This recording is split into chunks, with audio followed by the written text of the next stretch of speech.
Haitians see history of racist policies in migrant treatmentThe images, men on horseback with long reins, corralling Haitian asylum seekers trying to cross into the U.S. from Mexico, provoked an outcry. But to many Haitians and Black Americans, they're merely confirmation of a deeply held belief. U.S. immigration policies, they say, are and have long been anti-Black. The Border Patrol's treatment of Haitian migrants, they say, is just the latest in a long history of discriminatory U.S. policies and of indignities faced by Black people, sparking new anger among Haitian Americans, Black immigrant advocates and civil rights leaders. They point to immigration data that indicate Haitians and other Black migrants routinely face structural barriers to legally entering or living in the U.S., and often endure disproportionate contact with the American criminal legal system that can jeopardize their residency or hasten their deportation. Haitians, in particular, are granted asylum at the lowest rate of any nationality, with consistently high numbers of asylum seekers, according to an analysis of data by the Associated Press. Black immigrants live at the intersection of race and immigration and, for too long, have fallen through the cracks of red tape and legal loopholes, said Yuliswa Seal, Director of Narrative and Media at the Undoka Black Network, a national advocacy organization for currently and formerly undocumented Black people. Now, through the videos capturing the abuses on Haitians at the border, the world has now seen for itself that all migrants seeking a better tomorrow aren't treated equal when skin color is involved. Between 2018 and 2021, only 4.62% of Haitian asylum seekers were granted asylum by the U.S., the lowest rate among 84 groups for whom data is available. Asylum seekers from the Dominican Republic, which shares the island of Hispaniola with Haiti, have a similarly low rate of 5.11%.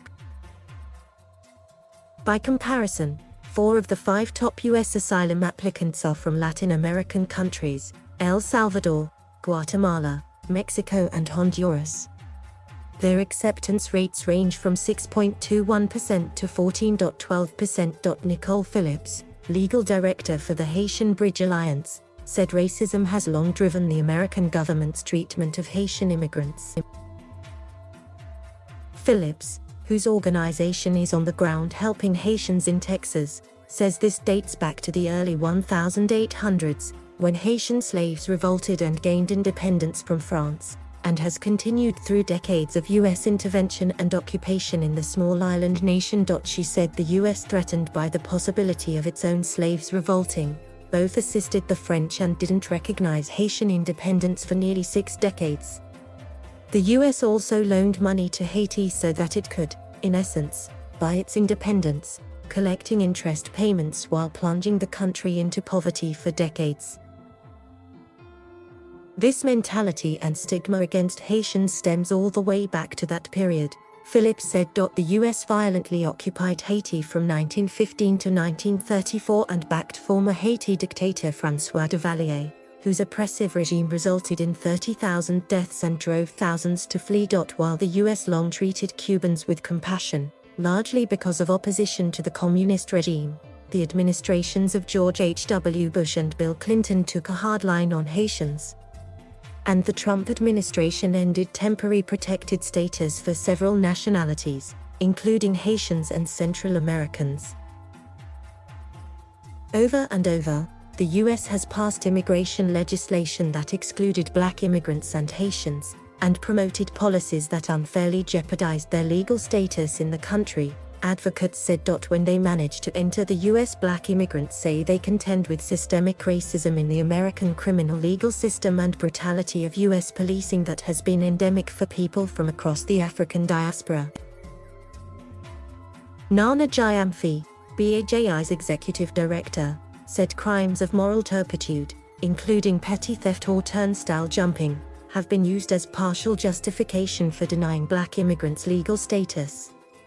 We have people getting deported because of train fare, she said. Leaders within the Movement for Black Lives, a national coalition of Black-led racial justice and civil rights organizations, have pointed to the treatment of Haitians at the border as justification for their broader demands for defunding law enforcement agencies in the U.S. Last year, following the police killing of George Floyd, The coalition proposed sweeping federal legislation known as the Breathe Act, which includes calls to end immigration detention, stop deportations due to contact with the criminal legal system, and ensure due process within the immigration court system. A lot of times in the immigration debate, Black people are erased and Black immigrants are erased from the conversation, said Amara Enya, a policy researcher for the Movement for Black Lives. Ahead of a Thursday tour of the migrant encampment in Texas, civil rights leaders called for an investigation into the treatment of Black migrants at the border and for an immediate end to the deportation of Black asylum seekers. "The camp is a catastrophic and human disgrace," the Reverend Al Sharpton said after an hour-long tour with several Black American leaders in Del Rio. "We will keep coming back, as long as is necessary." At the border and in Port-au-Prince, Haiti, where hundreds had already been sent on flights from the US, Haitians said there was no doubt that race played a major part in their mistreatment. "They are grabbing people, they bother us, especially Haitians because they identify us by skin," said Jean-Claudio Charles, who, with his wife and year-old son, had been staying in an encampment on the Mexico side near Texas out of fear of arrest and deportation to Haiti. Claude Magnoli, a Haitian citizen removed from the US this week, said he didn't see Border Patrol agents treating migrants of other nationalities the way he and others were treated. "This is discrimination. That is how I call it. They are treating us very badly."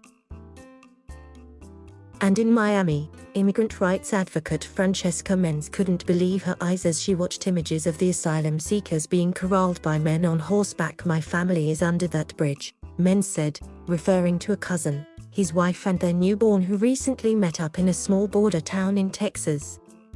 It took Menz's cousin 2 months to make the trek from Chile, where he had been living with his brothers for 3 years, to escape Haiti's political tumult, violence and devastation.